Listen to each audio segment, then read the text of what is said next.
j'ai encore un peu de mal à reconnaître faim et satiété. À quoi reconnaît-on ces signaux?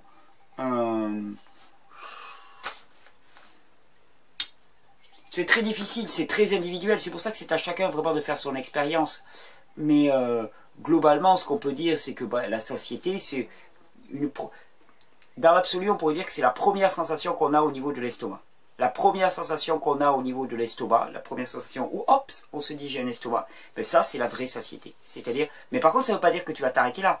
Tu peux consommer un autre produit. Mais pour ce produit-là, c'est ce qu'on appelle la réplétion spécifique, ben pour ce produit-là, la première sensation que tu as un estomac, hop, là c'est bon.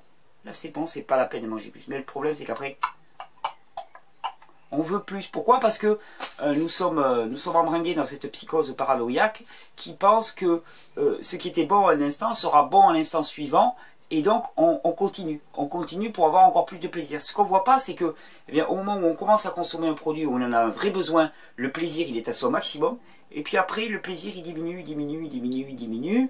Et puis après on rentre dans la zone où on a assez mangé, là le plaisir il diminue, diminue, diminue, et on continue. On a de moins en moins de plaisir, on a de moins en moins... La première bouchée après un jeûne, c'est une explosion extatique.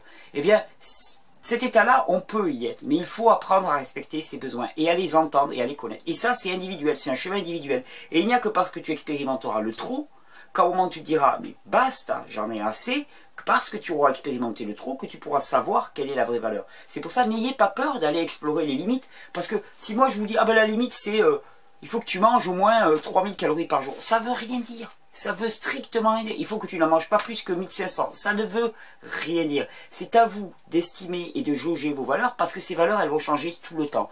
En fonction des circonstances de vie, elles vont changer tout le temps.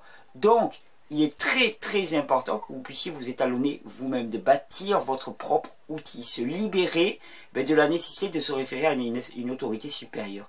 Donc libère-toi, va faire tes expériences. Il n'y a pas de trop, il n'y a pas de pas assez, expérimente et tu le ressentiras toi-même.